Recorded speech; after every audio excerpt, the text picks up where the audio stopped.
Yesterday we have received a bunch of new information about Project L, including gameplay footage which was provided by the developers to those who have actually tried the game, and I have decided that it is time to explain what type of game Project L is going to be. In this video I am going to cover the basics and a couple of features, and at the very end I will reveal which character got leaked on Twitter, and no, I'm not talking about why.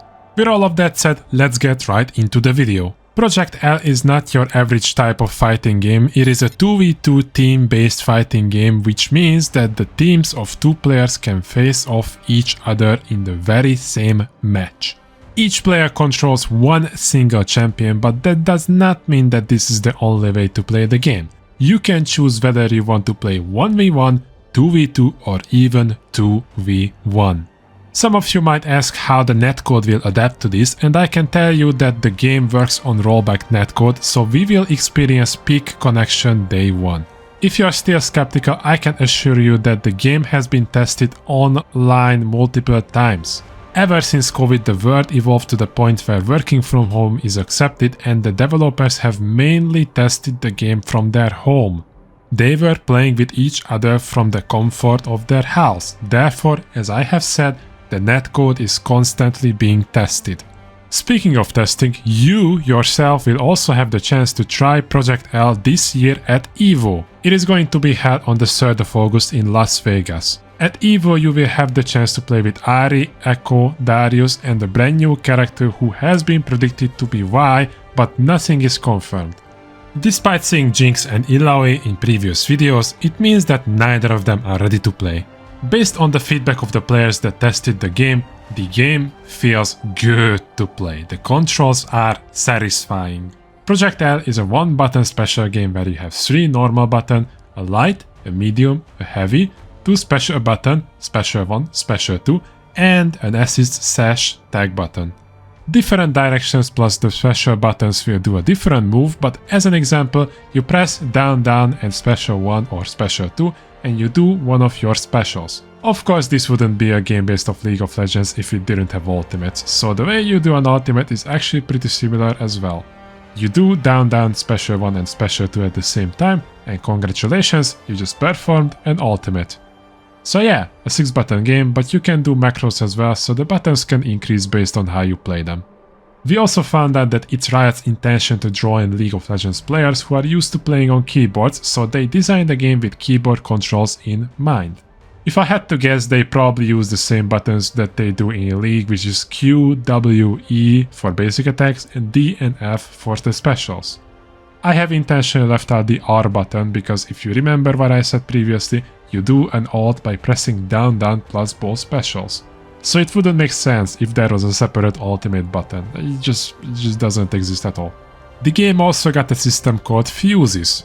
This is something that you have to choose before the game starts, just like summoner spells and masteries in League of Legends, so choose wisely. You won't be able to change it in the middle of the game. As far as we know, there are only 4 fuses, but there can be even more down the line. The ones we know about work like this. With one of the fuses you can call an assist to do an assist twice while they are still on the screen. This was the easiest and most common fuse the testers used. There's also a fuse where you can call in your assist, do a super with them and change out with them. Sort of like leader switching in arena fighters such as Naruto Storm 4. One of the fuses is a comeback mechanic actually.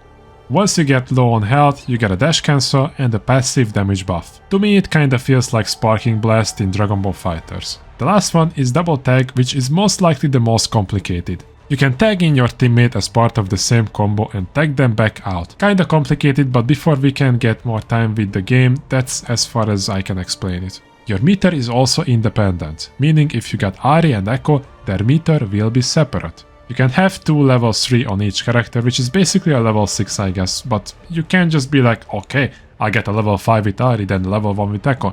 No, that's not how that works. I kinda forgot to mention this, but if you have played fighting games, it's pretty self-explanatory. Specials and ultimates cost meters as well. Specials cost 1 meter and ultimates cost 2 meter. Even your defensive options cost a meter, so you can't just turtle all game. Parrying and push blocking costs 1 meter, they are high risk, high reward moves. Well, the parry is. The push block is, you know, just pushing. That being said, if you can land your parry, not only will you get back that 1 meter, but you can also punish your opponent. There's also a thing called wake up attack. Every character has this. It's nothing flashy, your character just wakes up and does an attack, and according to the testers, it's pretty safe to do even if you miss it. All you have to do this motion is you just gotta hold your special button while waking up. And apparently you're also invincible while you're doing it. There's also a green bar for each team, and that is your dynamic save button. It's sort of a burst gauge, maybe that's easier to understand. You can use it whenever you want to, it will get you out of tough situations. However, since this is a 2v2 game, if you have a teammate, they have to use the dynamic save, not you. So communication will be important.